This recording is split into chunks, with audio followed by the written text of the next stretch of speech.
तज़किरा रहता है दिल से सहरो शाम उनका। तज़किरा रहता है दिल से सहरो शाम उनका। लब तक आ न जाए भूले से कहीं नाम उनका। ज़िंदगी क्यों हमतन गोश हुई जाती है। ज़िंदगी क्यों हमतन गोश हुई जाती है। कभी आया है जो आएगा पैगाम उनका। नाजरीन, मैं हूँ बिस्मिल आफ्ताब आलम और आप देख रहे हैं उर्दू हिंदी नॉलेज चैनल। देखिए, जो सिलसिला चल रहा था उसी में आगे बात करते हैं। और पिछली वीडियो में जो मैंने आपके सामने क्वेश्चन रखे थे वो रिवीज़न के क्वेश्चन थे, और उन्होंने क्वेश्चनों में मैंने अपनी आवाज़ को बंद कर दिया था और आपको क्वेश्चन पढ़ना था और आंसर देना था।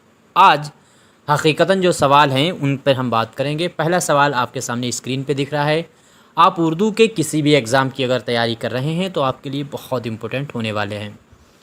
सवाल शुरू करने से पहले दो बातें आपके बीच में रखूँगा। एक बात तो ये है कि LT ग्रेड जो है उसका फर्स्ट पेपर के जो क्वेश्चन आते हैं, जैसे कहते हैं जनरल क्वेश्चन, 30 क्वेश्चन जो आएंगे, उसकी वीडियो मैंने बना के रखी हुई हैं और प्लेलिस्ट में जा कर के GK/GS करके आप देख सकते हैं। उसका LT ग्रेड नाम करके सर्च करके देखेंगे।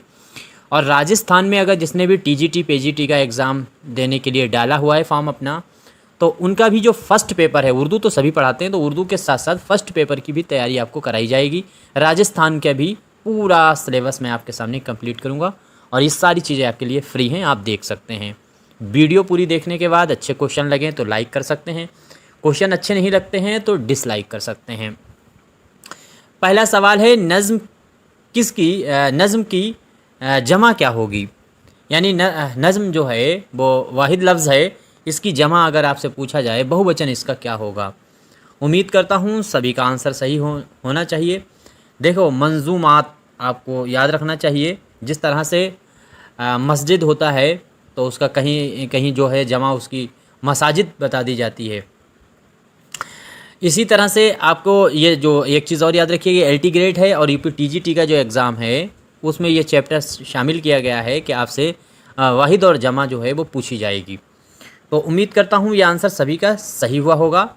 अच्छा, ए वाला ऑप्शन जो आपको दिख रहा है मंजूम, तो मंजूम क्या होता है? दरअसल जो नज़्म के फॉर्म में जो भी चीज़ लिखी जाएगी जिसमें बहर वज़न होता है वो सभी चीज़ मंजूम ही कहलाएगी। ये चीज़ आपको याद रखना है। अगला सवाल है, कुछ मुतफरिक सवाल हैं जिनकी मैं आपके सामने बात कर देता हूँ। और देखिए, इसी माह में जो कोलकाता है उसका भी एग्ज़ाम होने वाला है, उसके लिए भी बहुत अहम क्वेश्चन ये होने वाले हैं। इब्तदा में मरसिया किस हैयत में लिखे गए। तो शुरुआत में मरसिया किस हैयत में लिखे गए, थोड़ा सा सवाल पर गौर कीजिएगा। उम्मीद करता हूँ दो ऑप्शन आपको दिए जाएंगे और दोनों में से एक ऑप्शन आपको चुनना होगा। कोई दोनों में से एक ही ऑप्शन दिया जाएगा। या तो आपके सामने ऑप्शन दिया जाएगा कसीदा, याद रखिएगा कसीदा जो है उसी वाली हैयत में, यानी पहला मिसरा जो है गैर मुतफरिक और गैर काफ़िया होगा और उसी के साथ में दूसरा जो मिसरा होगा वो काफ़िया। यानी गज़ल की जो टेक्निक है, हैयत है, उस हैयत में या तो शुरू में मरसिया लिखे जाते थे और फिर या फिर कसीदा, क्योंकि कसीदे से ही गज़ल निकली है। तो कसीदे का अगर ऑप्शन नहीं है तो आप गज़ल वाले ऑप्शन को लगाएंगे। ये चीज़ आपको किसी भी कीमत पे भूलनी नहीं है, आप किसी भी उर्दू के एग्ज़ाम की अगर तैयारी कर रहे हैं। दूसरी चीज़, मुसद्दस जो है ये तो सौदा के बाद में लिखना शुरू हुआ है। सौदा से मुसद्दस में लिखने शुरू हुए थे मरसिया। अगला सवाल है कि हज़रत मोहानी का कलाम कितने दीवानों पर मुश्तमिल है। तो कुल मिलाकर के उनके कितने दीवान जो हैं वो माने गए हैं। और उम्मीद करता हूँ सभी का आंसर सही होगा और इसमें आंसर जिसने बच्चे ने दिया होगा ए, यानी 13 दीवानों पर मुश्तमिल है। ये किसी भी कीमत पर आपको नहीं भूलना है।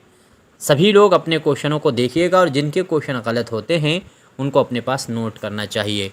देखिए, ये सारे क्वेश्चन आपको मेरी बुक शाहीन में मिल जाएंगे। शाहीन को आप ख़रीद सकते हैं और शाहीन जो है आपकी मर्ज़ी है, दिल चाहे ख़रीदे दिल चाहे ना ख़रीदे, लेकिन मेरे ख़्याल से UP के जो एग्ज़ाम हैं या जो वनडे एग्ज़ाम जो भी हैं ऑब्जेक्टिव, उनके लिए बहुत इंपॉर्टेंट होने वाली है। इसमें 2000 MCQ भी दिए गए हैं। इस बुक को आप ले सकते हैं, स्क्रीन पे इसका नंबर आपको दिख रहा है। लेकिन मेरा नज़रिया वही है कि अच्छा लगे तो लीजिए, अच्छा लगे ना लीजिए। बहुत अच्छे मतलब जो है इसकी रीडिंग आ रही है और बहुत अच्छी तरीके से इसकी बिक्री हो रही है। इसी तरह से वीडियो भी अच्छा लगे तो लाइक कीजिए, नहीं अच्छा लगता कोई बात नहीं। अगला सवाल देखिए, मदह लफ्ज़ की जो ज़िद है वो क्या होगी। ये लफ्ज़ जो है इसकी ज़िद आपको हर हाल में याद रखना चाहिए। ज़िद का मतलब होता है उल्टा, यानी उल्टा क्या, जैसे सुबह है तो उसकी ज़िद में जो है शाम हो जाएगी, रात है तो दिन हो जाएगा। तो मदह मतलब आपको मालूम ही है उसका क्या नाम तारीफ़ होती है, तो फिर इसमें आंसर आपका ए ही सही होगा। ज़म आपको याद रखना है, इसका उल्टा होने वाला है। इसके बाद में अगला सवाल है, सवाल है जिन लोगों के, हाँ, जिन लोगों के मुल्क में ये सब ज़ेरे ये मिसरा है और शेर मुकम्मल करना है कि जिन लोगों के मुल्क ये सब ज़ेरे नगी था, तो इसमें आंसर आपका क्या सही होगा। शेर इसको नोट कर लीजिएगा, चूँकि आ चुका है एग्ज़ाम में, तो कहीं रिपीट ना कर दें, तो इसलिए आपको हर हाल में याद ही रहना चाहिए क्या होना चाहिए इसमें। तो आपका आंसर सही होगा बी, जिसने भी दिया होगा बी उसका आंसर सही है। नाम आज कोई यहाँ नहीं लेता है उन्हों का, यह आंसर आपका बी सही होने वाला है। अगला सवाल है, दामनी यूसुफ फैज़ की लिखी हुई किताब की सिनफ़ी हैसियत क्या है। बहुत इंपॉर्टेंट सवाल है, हर हाल में इसको आपको अपने पास नोट करना चाहिए। तो दामनी यूसुफ जो है ये किताब किसकी है, तो फ़ैज़ अहमद फ़ैज़ की है। देखिए फ़ैज़ हर जगह पूछा जाता है, यूजीसी नेट का आप एग्ज़ाम दे रहे हो, टीजीटी पीजीटी हर किसी के सिलेबस में है, और ऐसी चीज़ें आपसे पूछ सकता है जो आपने देखी ना हो या आपको जल्दी मिले ना। जैसे हार्ट अटैक मैंने बताई थी, इसकी नज़म आपको हर हाल में याद रखनी चाहिए फ़ैज़ की। या फिर क्वारंटाइन अफसाना किसका है, यह हर हाल में आपको याद रखना चाहिए, बेदी का था। इस तरह की चीज़ें पूछते हैं जो चलन में नहीं रहती हैं।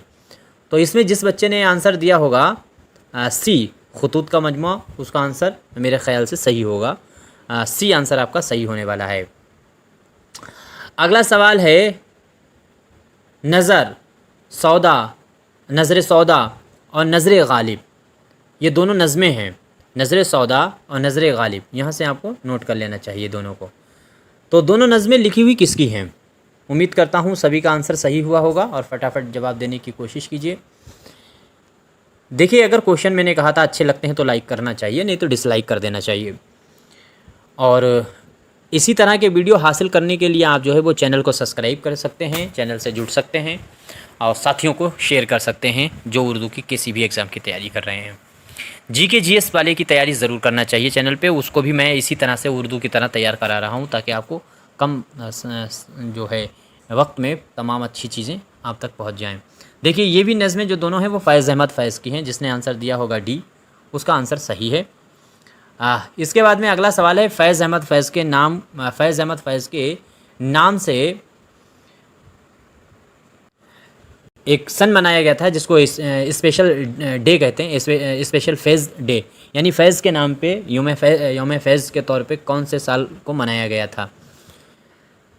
उम्मीद करता हूँ सभी का आंसर सही होना चाहिए और ये होगा 2011, कराची पाकिस्तान वगैरह में इसको मनाया गया था।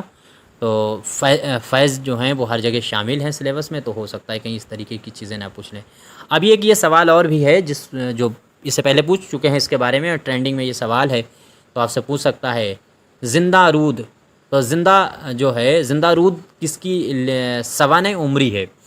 देखिए, दो तरह के यहाँ पे सवाल हो सकते हैं कि ज़िंदा रूद जो है वो किसकी लिखी हुई नज़म है, ये किसकी लिखी हुई तसनीफ़ है, तो ये सवाल अलग हो जाएगा, और किसकी सवाने उम्री है, तो यह सवाल अलग हो जाएगा।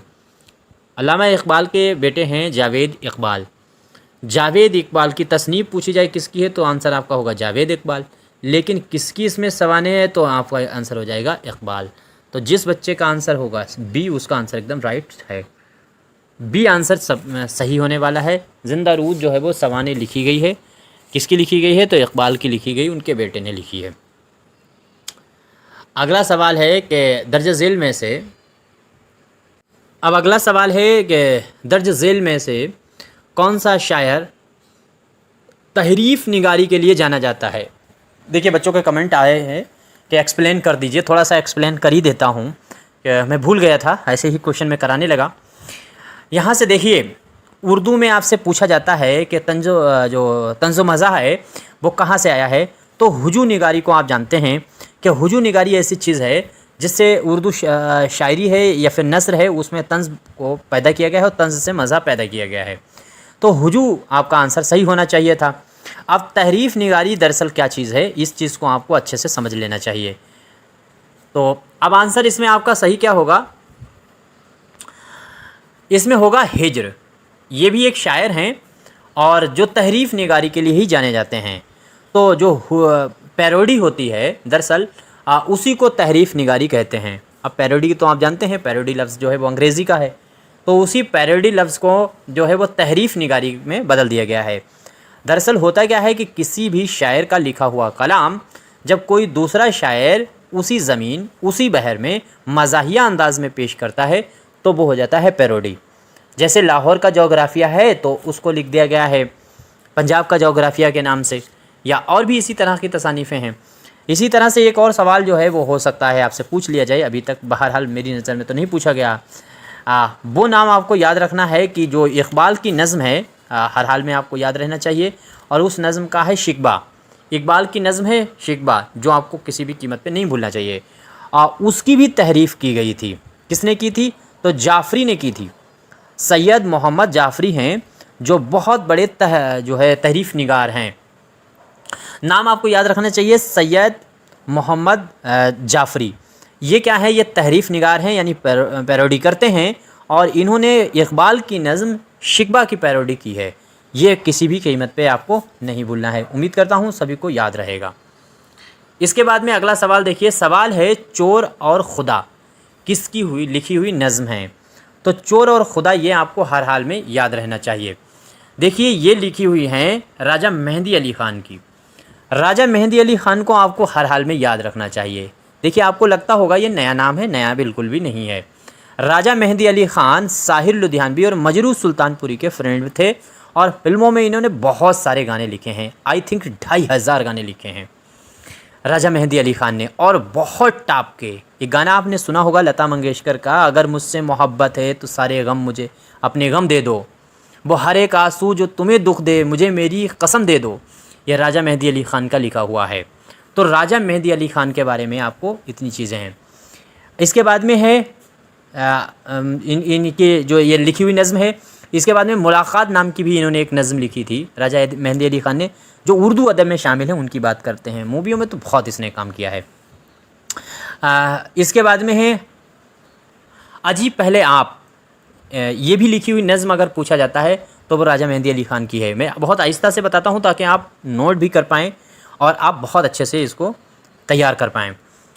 आगे देखिए, तहरीफ़ निगारी दरअसल किस चीज़ का नाम है? तो ये तो मैंने अभी एक्सप्लेन में आपके सामने बता ही दिया था, और ये अब किसी बच्चे का गलत हो ही नहीं सकता और होना भी नहीं चाहिए।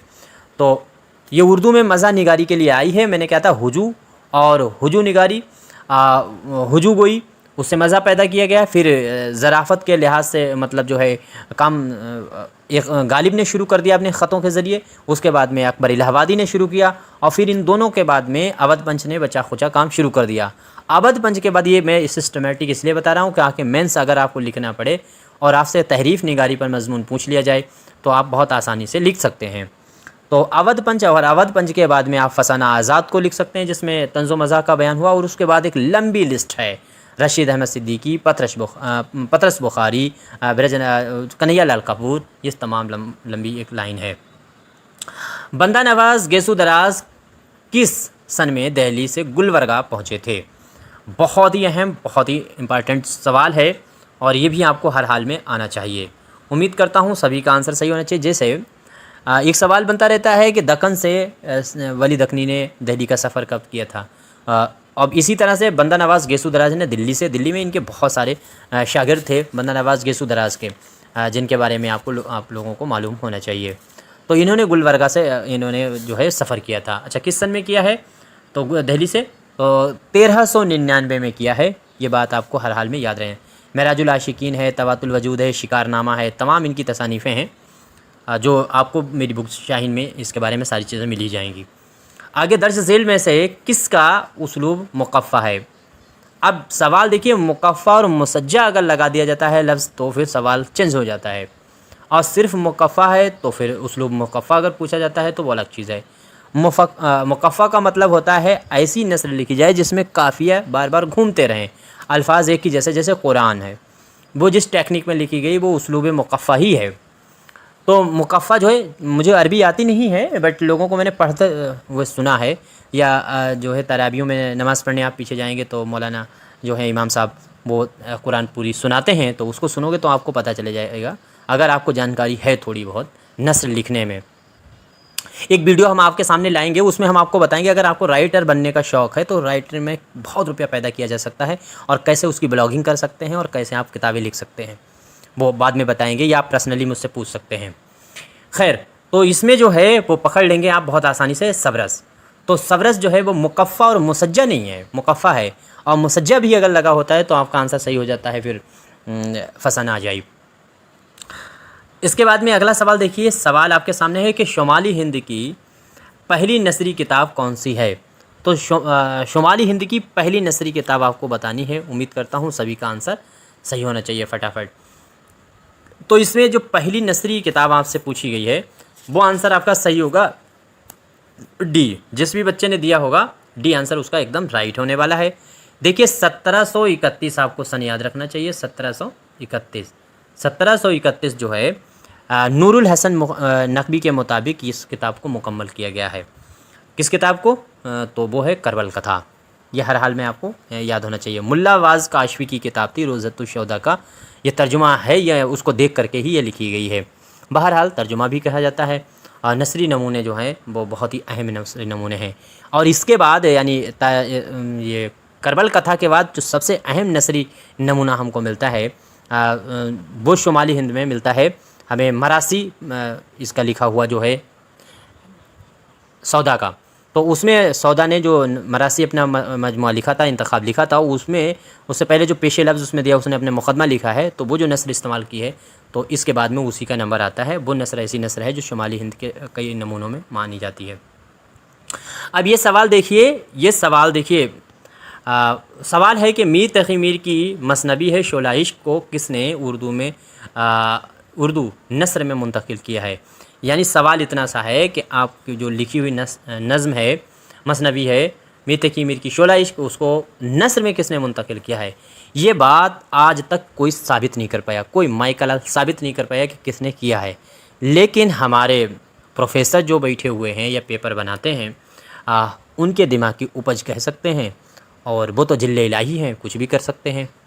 और मैं तो कहता हूँ जितने उर्दू के प्रोफेसर हैं जो पेपर बनाते हैं इनकी नाम और इनका शक्ल एक बार ज़रूर दिखाना चाहिए समाज को, कि पेपर हो जाने के बाद में कम से कम सरकार को इतना कर देना चाहिए कि इनकी शक्ल बाद में ज़रूर अखबार में छपनी चाहिए कि ये वो महान विभूतियाँ हैं जो करोड़ों साल के बाद पैदा हुई दुनिया के अंदर, और फिर उसके बाद इन्होंने ये महान काम उर्दू में किया है कि 50, 60, 70, 80 सवाल बनाते हैं, उसमें 10-15 इनसे गलत हो जाते हैं। क्या कह सकते हैं, पान चबाते रहते हैं, गुटखा चबाते रहते हैं, पेचर पचर थूकते रहते हैं बैठ के ऑफिस के अंदर, और शोषण करते रहते हैं। मुझे पता चल जाएगा इनका जिस दिन भी नाम, इनका फ़ोटो और डिटेल चाहे कुछ भी हो जाए, हम ज़रूर इनका यूट्यूब पर दिखाना शुरू कर देंगे। तो इन्होंने सौदा को माना हुआ है, मेरा खून खौल जाता है इनको देख करके। सौदा को माना क्योंकि ये अपडेट नहीं रहते हैं, हज़ारों की तादाद में इनकी गलतियाँ मिलेंगी। आप NCERT उठा करके देख लीजिए, उसी की में जाहिलत के तौर पे मानेंगे सही, और उसमें बेशुमार गलतियाँ हैं। मतलब इतनी गलतियाँ हैं कि शायद ही किसी किताब में इतनी गलतियाँ हों, कि मतलब कुछ पता ही नहीं। कोई अगर 1803 में पैदा है तो उसका आगे ऑब्लिक लगाकर 1835 भी लिख देंगे, मतलब उसका पता ही नहीं कि इसमें पैदा हुआ कि ये 35 साल बाद भी पैदा हुआ है। ऐसे सैकड़ों उसमें डेट मिलेंगे। तो अब यहाँ पे सौदा को सही माना है और ये सवाल पूछा जा चुका है, जबकि साफ साफ नूरुल हसन नकवी ने भी लिखा है और कई लोगों ने लिखा है कि आज तक इसे किसी ने साबित ही नहीं कर पाया किसने किया है। खैर, इस पर हम ना उलझ करके आगे बढ़ते हैं। आगे है शाह अब्दुल कादिर के वालिद का नाम क्या था। ये थोड़ा सा आप इस पर गौर कर लीजिए और इसको हो सके तो अपने पास नोट कीजिए। तो इसमें आपका नाम जो सही रहेगा वो शाह वलीउल्लाह। देखिए शाह वलीउल्लाह जो हैं इन साहब के 2 बेटे हैं। कौन कौन से बेटे हैं? रफ़ीउद्दीन है और एक और इनके बेटे थे, रफ़ीउद्दीन इनका एक है और अब्दुल कादिर। आपको याद रखना है शाह अब्दुल कादिर जो हैं वो इनके बेटे हैं। तो शाह अब्दुल कादिर और रफ़ीउद्दीन ये दोनों बेटे किसके हैं? तो शाह वलीउल्लाह के हैं। याद रखिएगा, दोनों बहुत होनहार हैं और दोनों ने कुरान जो है उसका उर्दू में तर्जुमा किया था। अब इसमें अगर आपसे पूछा जाता है कि रफ़ीउद्दीन ने जो कुरान का तर्जुमा किया था वो 1786 में किया था और अब्दुल कादिर जो हैं इन्होंने जो कुरान का तर्जुमा किया था वो 1790 में किया था। इस तरह से आपको याद रखना है।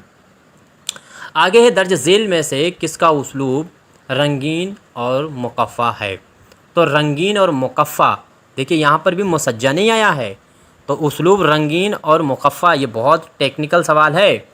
तो रंगीन और मुकफ़ा किसका है, तो ये आंसर आपका सही होगा। 9 तर्जुमा मुरस्सा आपको याद रखना, तहसीन की किताब, उसमें आपको सही आंसर होगा। और सिर्फ मुकफ़ा हो जाता तो सबरस हो जाती, मुकफ़ा मुसज्जा हो जाता तो फसाना अजाइब हो जाती। आंसर देखिए एक बार फिर से मैं क्लियर करता हूँ, मैं पूरी कोशिश करता हूँ ताकि आपके पास कोई इन्फॉर्मेशन गलत ना पहुँच पाए, लेकिन उसके बावजूद गलतियाँ होती हैं तो ज़रूर बताइएगा, मैं आपका बेहद शुक्रगुज़ार रहूँगा। और एक आध गलतियाँ जो आपने बताई हैं वो किताब में मैंने सही करवा दी गई हैं और किताब एकदम बिल्कुल सही कर दी गई है। तो अगर आपसे सिर्फ मुकफ़ा पूछा जाए कि किसका उसलूब है तो सबरस का है, मुकफ़ा मुसज्जा किसका है तो फसाना अजाइब का है, और उसलूब रंगीन और मुकफ़ा किसका है तो वो है 9 तर्जुमा मुरस्सा। इस तरह से आपको सवाल को जस्टिफाई करना चाहिए। इसके बाद में अगले सवाल पे हम लोग पहुँचते हैं और सवाल है अता हुसैन तहसीन दर्ज झेल में से किसके दरबार से वाबस्ता थे। तो किसके दरबार से वाबस्ता थे ये आपको बताना है। उम्मीद करता हूँ सभी का आंसर सही होगा। बहुत अच्छा सवाल है और ये भी सवाल थोड़ा सा ऐसा है जो आसानी से तो नहीं बताया जा सकता है, बाकी आपको मालूम हो तो अलग बात है। तो शुजाउद्दौला का नाम आपको याद रखना है। फैज़ाबाद का जब जिक्र होगा तो शुजाउद्दौला का जिक्र होगा। देखिए मुझे उर्दू नहीं आती है, बहुत अदना सा बहुत छोटा सा तालिब इल्म उर्दू को हूँ और खुदा करे मुझे उर्दू आ जाए। अब इसके बाद में अगला सवाल देखिए, यहाँ पे आंसर उम्मीद करता हूँ सभी का सही हुआ होगा। अगला सवाल है कि इंजील का उर्दू में तर्जुमा किस सन में हुआ था। इंजील का जो बाइबिल है उसका उर्दू में तर्जुमा कब हुआ था। देखिए यहीं तक सवालों पर हम बात करते हैं और स्क्रीन पर आपको जो बुक दिख रही है उस बुक को ख़रीद करके आप बहुत अच्छी तैयारी कर सकते हैं उर्दू की। राजस्थान के जो जीके जीएस का पेपर है उसका आप राजस्थान जीके जीएस के नाम से मैंने प्लेलिस्ट बनाई है, वहाँ से आप जा करके तैयार कर सकते हैं। और यूपी का जो एलटी ग्रेड है, जीआईसी का जो पेपर होगा उसमें जो जीके जीएस के क्वेश्चन होंगे उसकी भी सीरीज़ में चला रहा हूँ, वो भी आप देख सकते हैं। यानी कुल मिलाकर आपको कहीं जाने की ज़रूरत नहीं है, सही से अगर आप लग गए तो आपका काम हो जाएगा। आंसर आपका सही होगा 1748। 1748 जो है इसमें आंसर सही है, आंसर नंबर बी आपका सही होने वाला है। दूसरी चीज़ आपको याद रखना चाहिए, देखिए फोर्ट विलियम कॉलेज की जब भूमिका तैयार हो रही थी तब ये सारे काम इंजील का तर्जुमा है, कुरान का भी पीछे पढ़ रहे थे उसका तर्जुमा है, ये सब फोर्ट विलियम कॉलेज से। अमूमन हम लोग जानते हैं कि फोर्ट विलियम कॉलेज ने तर्जुमा कराने का काम किया, लेकिन उससे पहले देखिए क्या बहुत काम हो चुका था, लेकिन मजहबी ज़्यादातर किताबों का तर्जुमा हुआ था। उसके बाद में 1783 के अंदर जो है वो गिलक्रिस्ट हिंदुस्तान आए और 1783 में गिलक्रिस्ट हिंदुस्तान आए और गिलक्रिस्ट ने ही इसका आकर के काम को आगे बढ़ाया था फोर्ट विलियम कॉलेज के। ठीक है, अब यहाँ तक कोई क्वेश्चन अगर गलत हुआ है तो ज़रूर बताइएगा। आपका कोई भी मशवरा है कमेंट कर सकते हैं, बगैर स्किप किए हुए वीडियो देखा कीजिए, धैर्य बनाकर करिए। इन्नल्लाह मअस साबिरीन, खुदा सिर्फ सब्र करने वालों के साथ में है। बहुत सब्र के साथ देखिए और आराम से टेंशन फ्री होकर के तैयारी कीजिए।